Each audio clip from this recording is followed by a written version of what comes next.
पाकिस्तान दुनिया का 5वां बड़ा कॉटन काश्त करने वाला मुल्क है, लेकिन टेक्सटाइल एक्सपोर्ट्स में पूरी दुनिया में तकरीबन 20वें नंबर पर आता है, जबकि बांग्लादेश की कॉटन की पैदावार ना होने के बराबर है। लेकिन इस वक्त चाइना के बाद दुनिया का सबसे बड़ा टेक्सटाइल एक्सपोर्टर बांग्लादेश है।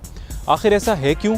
आइए देखते हैं। 2013 में पाकिस्तान की टेक्सटाइल एक्सपोर्ट्स तकरीबन $13 अरब थी, जबकि बांग्लादेश की $21 अरब थी। ये वो वक्त था जब बांग्लादेश का टेक्सटाइल में मार्केट शेयर तेज़ी से बढ़ रहा था, लेकिन बदकिस्मती से पाकिस्तान में टेक्सटाइल इंडस्ट्री को ना सिर्फ इंसेंटिव से महरूम रखा गया, बल्कि मज़ीद मुश्किलात भी पैदा की गईं। मिसाल के तौर पर डॉलर को मसनूई तौर पर अंडर वैल्यूड रखा गया और एक्सपोर्टर को हर डॉलर के बदले में कम रुपए मिलते थे, जिससे उनको नुकसान पहुंचता रहा।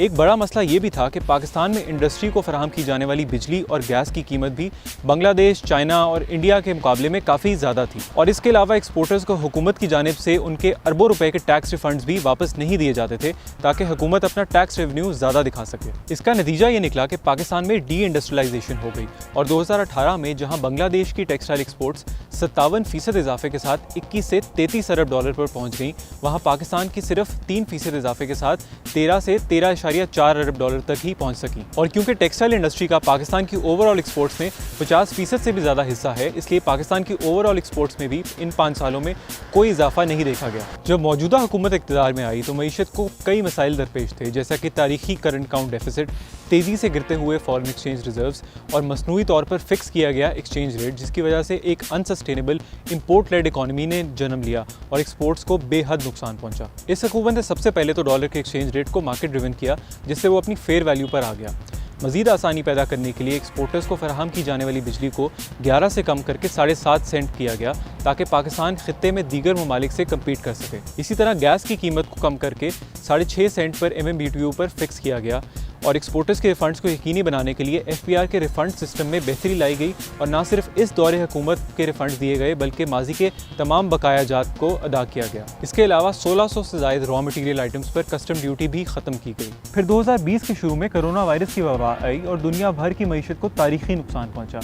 मगर पाकिस्तान में वज़ीर-ए-आज़म इमरान खान ने एक जामे हिकमत अमली को अपनाते हुए मईशत को बतदरीज खोला और सनतों को मज़ीद इंसेंटिव्स दिए। चंद महीने पहले वज़ीर-ए-आज़म इमरान खान की जानिब से सनतों के लिए एक तारीखी एनर्जी रिलीफ पैकेज का ऐलान भी किया गया, जिसके तहत छोटे और दरमियाने दर्जे की सनतों को इजाफी बिजली के इस्तेमाल पे 50% और बड़ी सनतों को 25% छूट दी गई, और इसके अलावा पीक आवर रेट का भी मुकम्मल खात्मा किया गया। इन सब इकदाम से सनतों की न सिर्फ खातिर ख्वाह बचत हुई, बल्कि उनको अपने कारोबार में री इन्वेस्ट करने का मौका भी मिला, और नतीजा ये निकला कि पाकिस्तान की टेक्सटाइल इंडस्ट्री, जो किसी ज़माने में गलत पॉलिसीज़ के बायस बुरी तरह मुतासिर थी, अब तेज़ी से बहाल हो रही है। पिछले महीने 50,000 से ज़ायद गैर फ़ाल पावर लूम्स एक बार फिर फ़ाल हुई, और टेक्सटाइल इंडस्ट्री इस वक्त अपनी फुल कैपेसिटी पर पहुंच चुकी है। यहाँ तक कि टेक्सटाइल इंडस्ट्री को काम करने के लिए मजदूर नहीं मिल रहे, और कोविड के बावजूद माली साल के पहले 4 माह में टेक्सटाइल एक्सपोर्ट्स $4.8 अरब को जा पहुँची, जो कि पिछले साल के मुकाबले में 4% ज़्यादा है। टेक्सटाइल पाकिस्तान की इंडस्ट्री का सबसे बड़ा शोबा है, और ये सनतों में काम करने वाली 40% लेबर फोर्स को